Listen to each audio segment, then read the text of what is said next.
Assalamualaikum warahmatullahi wabarakatuh. Saya mahasiswa Fakultas Ekonomi dan Bisnis Islam IAIN Bone. Perkenalkan, nama saya Muhammad Ivan, Prodi Ekonomi Syariah 2 semester 7.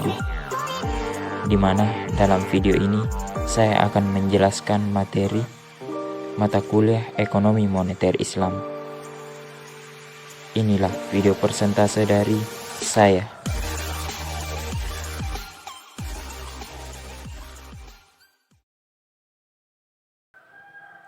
Bismillahirrahmanirrahim. Assalamualaikum warahmatullahi wabarakatuh. Alhamdulillahirabbil alamin. Salatu wassalamu ala asyrafil anbiya'i wal mursalin sayyidina Muhammadin wa ala alihi wa ashabihi ajmain. Amma ba'd.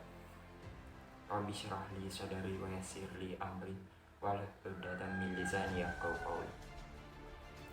Pertama-tama dan yang paling utama, marilah kita panjatkan puji dan syukur atas kehadirat Allah Subhanahu wa Ta'ala, karena atas limpahan rahmatnya dan karunia-Nya sehingga kita masih diberikan kesehatan, kesempatan untuk bertemu kembali.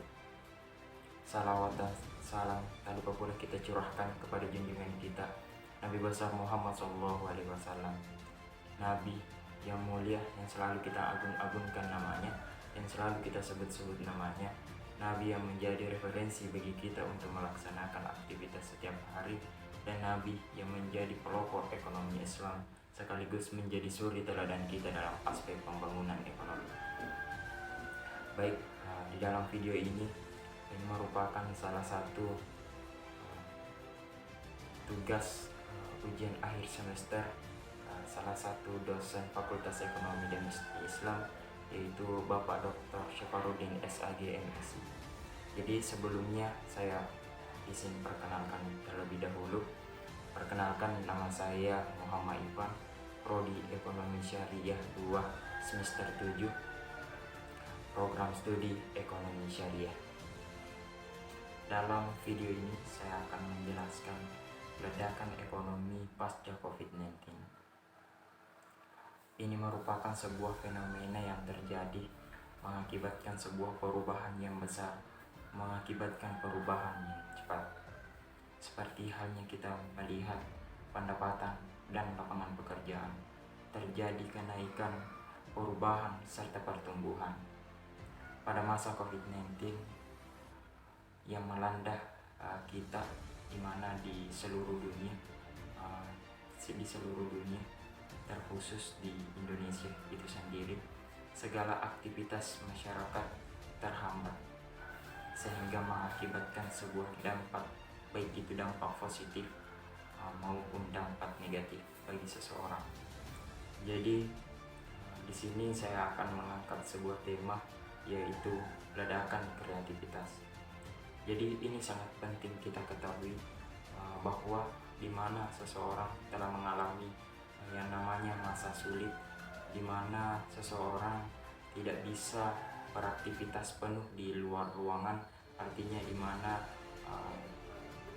seseorang itu diperintahkan untuk tetap di dalam rumah. Karena apa?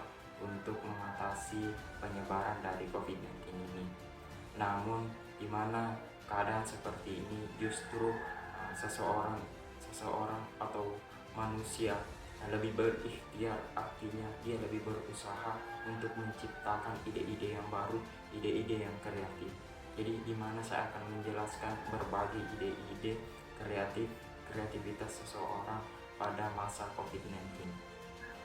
Pada masa COVID-19 yang melanda masyarakat sebelumnya, ledakan kreativitas muncul berbagai inovasi baru yang secara diam-diam menciptakan sebuah pasar baru, dan di mana regulator di berbagai bidang muncul kesempatan yang lebih terbuka, artinya di mana seperti yang kita lihat di bidang kedokteran, di mana para dokter dan ahli farmasi mengobati pasien dan memberikan resep tidak bisa dilakukan secara langsung. Dengan kemudian dokter menggunakan alat menyentuh pasien, kemudian mewawancarai, mengajak berdiskusi, sehingga kemudian bisa dipelajari apa penyebabnya. Begitulah diagnosa dilakukan sehingga obat bisa dikeluarkan. Namun perkembangannya sangat berbeda ketika terjadi pandemi. Para dokter dan ahli farmasi kelihatan sudah lebih mudah menerima telemedicine. Ledakan kreativitas juga tampak pada teknologi untuk konsumen seperti misalnya drone. Yang selama ini kita ketahui lebih banyak kita gunakan mengambil foto atau video. Sekarang drone sudah mulai diizinkan di seluruh negara untuk digunakan sebagai alat transportasi dan logistik. Bahkan diizinkan untuk dilakukan pengiriman barang pada jarak jauh. Dan sekarang juga sudah ada taksi drone di Indonesia. Ledakan kreativitas kemudian bisa kita lihat di dalam video selanjutnya, yaitu di mana kreativitas seseorang menciptakan sebuah penyiraman bunga secara otomatis.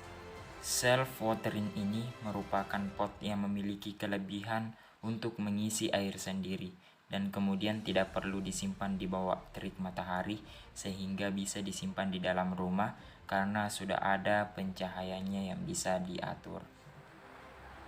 Yang menarik juga ledakan kreativitas yang muncul pada masa COVID-19 ini, di mana sebuah aplikasi yang tidak kita sangka-sangka, yang tidak kita bayangkan ini aplikasi muncul, di mana sebut saja di sebuah negara yang individualistik yaitu Jerman, di mana sebuah aplikasi saling membantu.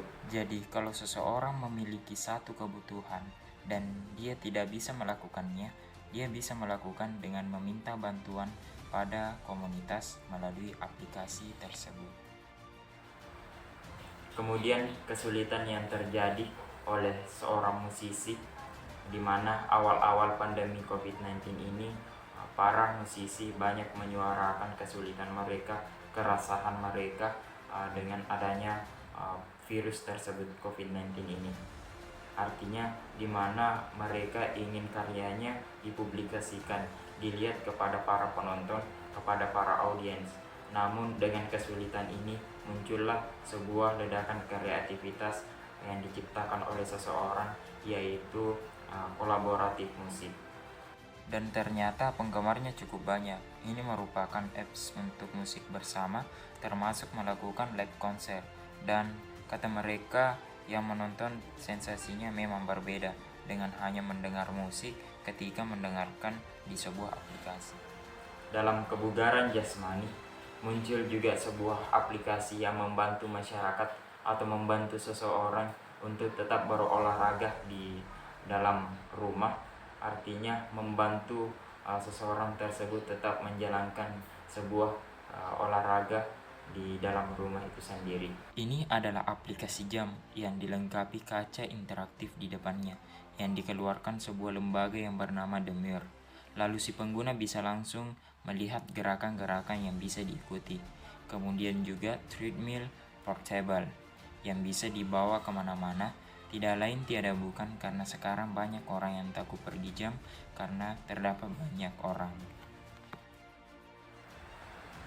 Kreativitas juga tampak pada produksi yang sangat kasat mata, yaitu produksi masker, di mana pada awal-awal pandemi COVID-19 setiap masyarakat ini membutuhkan yang namanya masker, namun kesulitan untuk mendapatkannya. Tapi sekarang kita bisa saksikan masker yang penuh warna-warni dan desainnya sangat beragam, dan kita bisa melihat bahwa masker itu sudah dilengkapi dengan teknologi. Artinya di sana ada karbon yang bisa menyerap racun seperti bakteri, virus, dan lain sebagainya. Ada elektroniknya sehingga alat bisa di-charge dan bisa melakukan desinfektan sendiri. Bahkan dilengkapi dengan Bluetooth di sana sehingga ketika menerima telepon tidak perlu membuka masker. Kemudian ada masker yang kreatif yang menutup hidung saja yang disebut dengan nose cover. Kemudian kita juga bisa melihat kreativitas di mana di dalam bisnis kuliner, di rumah makan di berbagai negara, dia membuat sebuah sekat-sekat semacam kaca untuk melindungi customernya. Jadi kita bersebelahan dengan orang rasa nyaman dan aman karena dibatasi dengan sekat-sekat kaca. Yang lebih menarik juga di mana seseorang menciptakan sebuah ledakan kreativitas, yaitu di mana di kalangan mereka yang suka memasak. Seseorang menciptakan sebuah kreativitas dengan menawarkan sebuah masakan yang mereka masak dengan sekreatif mungkin. Kalau kita buka aplikasi-aplikasi pesanan makanan, ternyata hari-hari ini kita bisa menyaksikan kuliner Indonesia yang ragamnya semakin banyak. Ini petanda bahwa lebih kreatif lagi dibandingkan di masa lalu.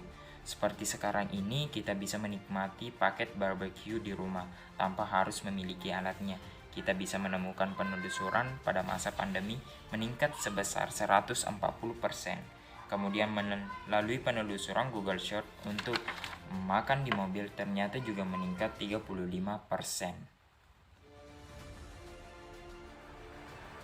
Itulah pentingnya sebuah kreativitas yang dimiliki oleh seseorang.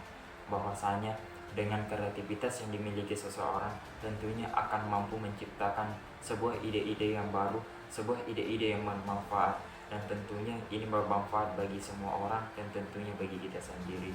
Artinya ketika kita tidak membangun sebuah kreativitas, sudah dapat disimpulkan bahwa kedepannya akan mengalami kemunduran. Berbicara mengenai COVID-19 ini merupakan sebuah pandemi yang dialami oleh seluruh dunia, khususnya Indonesia. Ini merupakan bukan sebuah hambatan yang dimiliki oleh seseorang, bahwasanya di mana pada masa COVID-19 ini kita mampu membuat sebuah kreativitas, menciptakan sebuah ide-ide yang baru, di mana seperti yang kita lihat pada video-video sebelumnya, itu sangat banyak menciptakan sebuah ide-ide yang baru yang bermanfaat bagi kita semua. Tentunya ketika masa COVID sebelumnya itu kita tidak hanya berdiam diri di rumah, namun juga kita bisa menciptakan sesuatu yang bermanfaat. Mungkin sekian video terkait mengenai ledakan ekonomi yang temanya kreativitas. Saya Muhammad Irfan. Jika dalam video ini terdapat kesalahan, mohon dimaafkan. Salah kata, begitupun perbuatan yang kurang baik, saya mohon maaf yang sebesar-besarnya. Dengan ucapan wassalamualaikum warahmatullahi wabarakatuh.